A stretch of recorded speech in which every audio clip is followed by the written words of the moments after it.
ओम नमो भगवते वासुदेवाय। आप सभी भक्तों का हमारे चैनल पर इस कथा यात्रा में हार्दिक अभिनंदन है। आज है 17 मई 2026 और आज से पुरुषोत्तम मास की शुरुआत होने जा रही है। साल 2026 में ज्येष्ठ महीने में पुरुषोत्तम मास की शुरुआत होगी। पुरुषोत्तम का महीना बहुत ही पुण्यदायी और पावन महीना माना जाता है।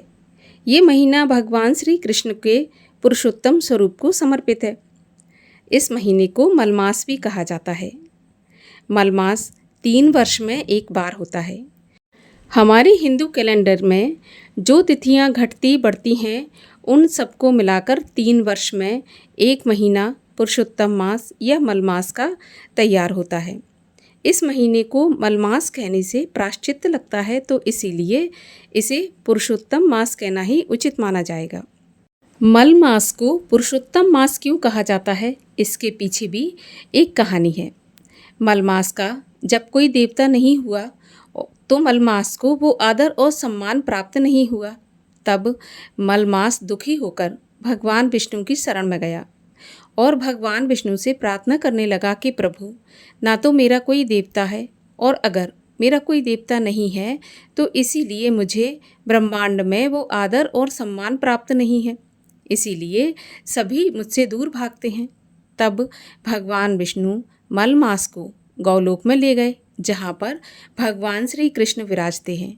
और भगवान श्री कृष्ण ने जब मलमास की व्यथा सुनी तो उन्होंने मलमास को अपना स्वरूप प्रदान किया, अर्थात उसके देवता स्वयं भगवान श्री कृष्ण पुरुषोत्तम रूप में हुए।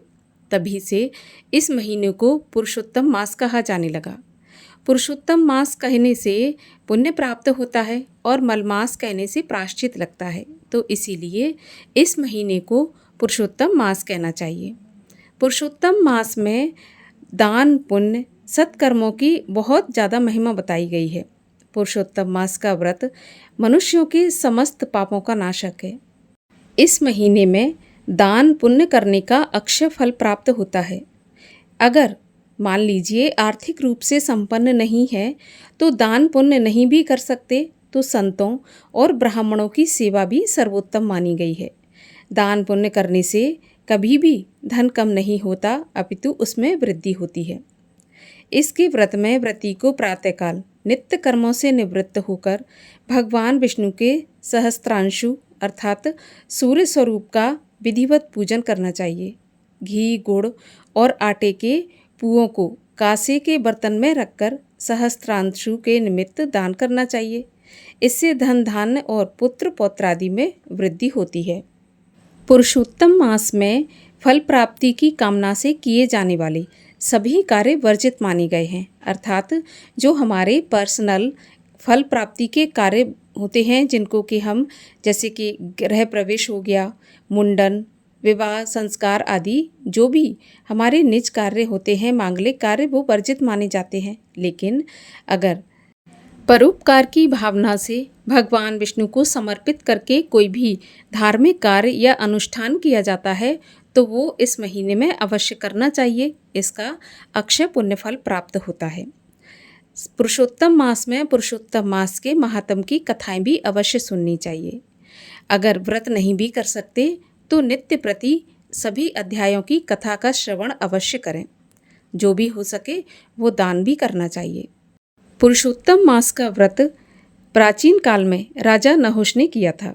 एक बार राजा नहुष इंद्र पद प्राप्त कर कामातुर होकर पालकी में बैठा और सप्त ऋषियों से अपनी पालकी उठवाकर इंद्राणी के निवास की तरफ चल दिया।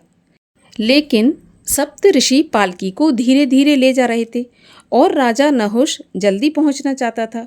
इसीलिए उसने सप्त ऋषियों को अपमानित करते हुए उन्हें सर्प सर्प कहकर संबोधित किया। जब ऋषियों ने सर्प कहकर संबोधित करने वाले नहुष की वाणी को सुना तो उन्हें बहुत ही क्रोध आ गया और क्रोधवश उन्होंने नहुष को श्राप दे दिया कि जैसे वह हमें सर्प सर्प कह रहा है वह स्वयं सर्प बन जाएगा। इसके बाद नहुष सर्प बन गया। जब बहुत ही क्षमा याचना की तब महर्षि वशिष्ठ के कहने पर राजा नहुष ने अधिमास के व्रत प्रारंभ किए, जिसके प्रभाव से वो सर्प योनि से मुक्त हुआ। इस प्रकार मलमास या पुरुषोत्तम मास की महिमा बहुत अधिक बताई गई है। आज से हमारे इस चैनल पर आपको अधिक मास की कथाएं श्रवण करने को मिलेंगी और आज के वीडियो में हम आपको अधिक मास के पहले अध्याय की कथा सुनाएंगे। अगर आपको वीडियो अच्छा लगे तो लाइक करके शेयर करिए और अगर अभी तक आप हमसे नहीं जुड़े हैं, चैनल को सब्सक्राइब नहीं किया है, तो चैनल को सब्सक्राइब करके बेल आइकन पर क्लिक कर लीजिए, जिससे हमारे आने वाले हर वीडियो के नोटिफिकेशन आपके पास सबसे पहले आ जाए। तो आइए आज की कथा की शुरुआत हम करते हैं भगवान विष्णु के परम भक्त प्रहलाद जी की कथा के साथ में। एक समय हिरण्याक्ष और हिरण्यकश्यप नाम के दो भाई थे। हिरण्यकश्यप का विवाह नाग कन्या कयादु के साथ हुआ था। एक बार भगवान विष्णु ने वराह अवतार धारण कर हिरण्याक्ष का वध कर दिया था, क्योंकि हिरण्याक्ष ने पृथ्वी को समूची समुद्र में डुबा दिया था। तब भगवान ने वराह अवतार धारण करके पृथ्वी का उद्धार किया और हिरण्याक्ष का वध किया था। उसी समय अपने भाई के वध से कुपित होकर हिरण्यकश्यप ने ब्रह्मा जी को प्रसन्न करने के लिए कठोर तपस्या की। उसी समय कयादु अर्थात हिरण्यकश्यप की पत्नी गर्भवती थी। उसके गर्भ में एक शक्तिशाली दैत्य पल रहा था। ये सोचकर इंद्र ने गर्भवती कयादु का हरण कर लिया और उसे मारने के लिए उद्यत हुआ। तभी मार्ग में देवऋषि नारद ने कयादु की दुर्दशा देखकर इंद्र को समझाया और कहा, देवेंद्र, कयादु जैसी साध्वी स्त्री का जीवित रहना आपके हित में है, अतः आप इसे छोड़ दें। इस समय इसके गर्भ में एक ऐसा बालक पल रहा है जो आने वाले समय में भगवान विष्णु के परम भक्त के रूप में प्रसिद्ध होगा। देवऋषि नारद के समझाने पर इंद्र ने कयादु को छोड़ दिया। इसके बाद नारद जी उसे लेकर अपने आश्रम में आ गए।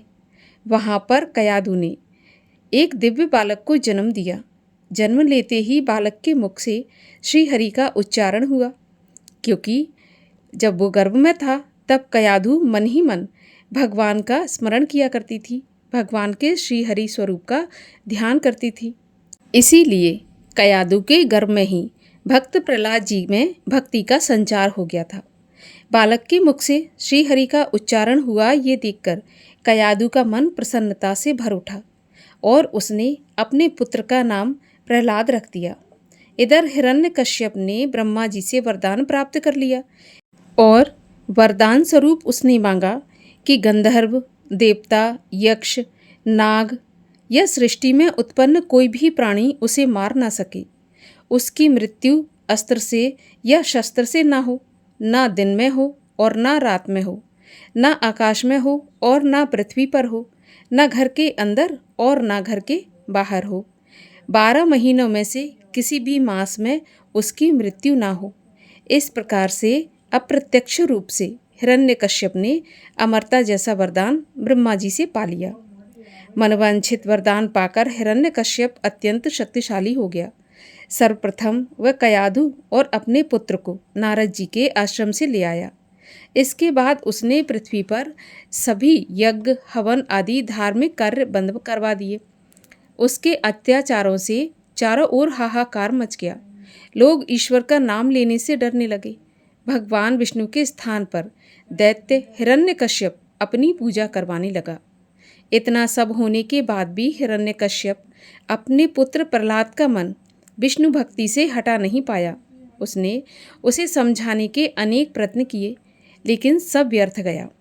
भक्त प्रहलाद भगवान विष्णु की उपासना छोड़ने को तैयार नहीं थे। उन्होंने प्रहलाद को मार डालने का भी निश्चय किया। इसके लिए हिरण्यकश्यप ने अनेक उपाय किए, परंतु उसका अहित नहीं कर सका। हिरण्यकश्यप की एक बहन थी जिसका नाम होलिका था और होलिका को ये वरदान प्राप्त था कि अग्नि उसे जला नहीं सकती। तब हिरण्यकश्यप ने अपनी बहन होलिका से भक्त प्रहलाद के बारे में बताया, तो होलिका ने भाई की आज्ञा से प्रहलाद को गोद में लेकर अग्नि में बैठना स्वीकार कर लिया और ऐसा ही हुआ। होलिका प्रहलाद को गोद में लेकर अग्नि में बैठ गई, लेकिन भगवान विष्णु की कृपा से प्रहलाद जी तो सकुशल निकल आए, जबकि होलिका जलकर भस्म हो गई। तब अंत में थक हार कर हिरण्यकश्यप ने तलवार उठाई और प्रहलाद का मस्तक काटने के लिए आगे बढ़ा। तभी एक भयंकर गर्जना हुई और गर्जन करते हुए भगवान विष्णु नरसिंह का रूप धारण करके प्रकट हो गए। उनका मस्तक सिंह का और शेष शरीर उनका मनुष्य का था। उनका ये अवतार नरसिंह अवतार कहलाया। उनका विकराल रूप देखकर हिरण्यकश्यप भी भयभीत हो गया, लेकिन फिर संभलकर उसने उन पर आक्रमण कर दिया। भगवान नरसिंह ने हिरण्यकश्यप की तलवार तोड़ दी और उसे गोद में लेकर महल के द्वार के बीचों बीच बैठ गए। तत्पश्चात उन्होंने अपने तीखे नाखूनों से उसका पेट चीर फाड़ दिया। उस समय ना दिन था ना रात, शाम का समय था। वे न घर के अंदर थे ना बाहर, दहलीज पर थे। हिरण्यकश्यप का शरीर ना पृथ्वी पर था ना आकाश में, प्रभु की गोद में था। और उस वक्त साल का कोई भी महीना नहीं था, ये अधिक मास था। इस प्रकार ब्रह्मा जी द्वारा दिए गए वरदान के अनुसार भगवान नरसिंह ने दैत्य हिरण्यकश्यप का अंत करके भक्त प्रहलाद की रक्षा की, और वो इसी पुरुषोत्तम मास में की थी। इसीलिए ये पुरुषोत्तम मास बहुत ही महान मास है।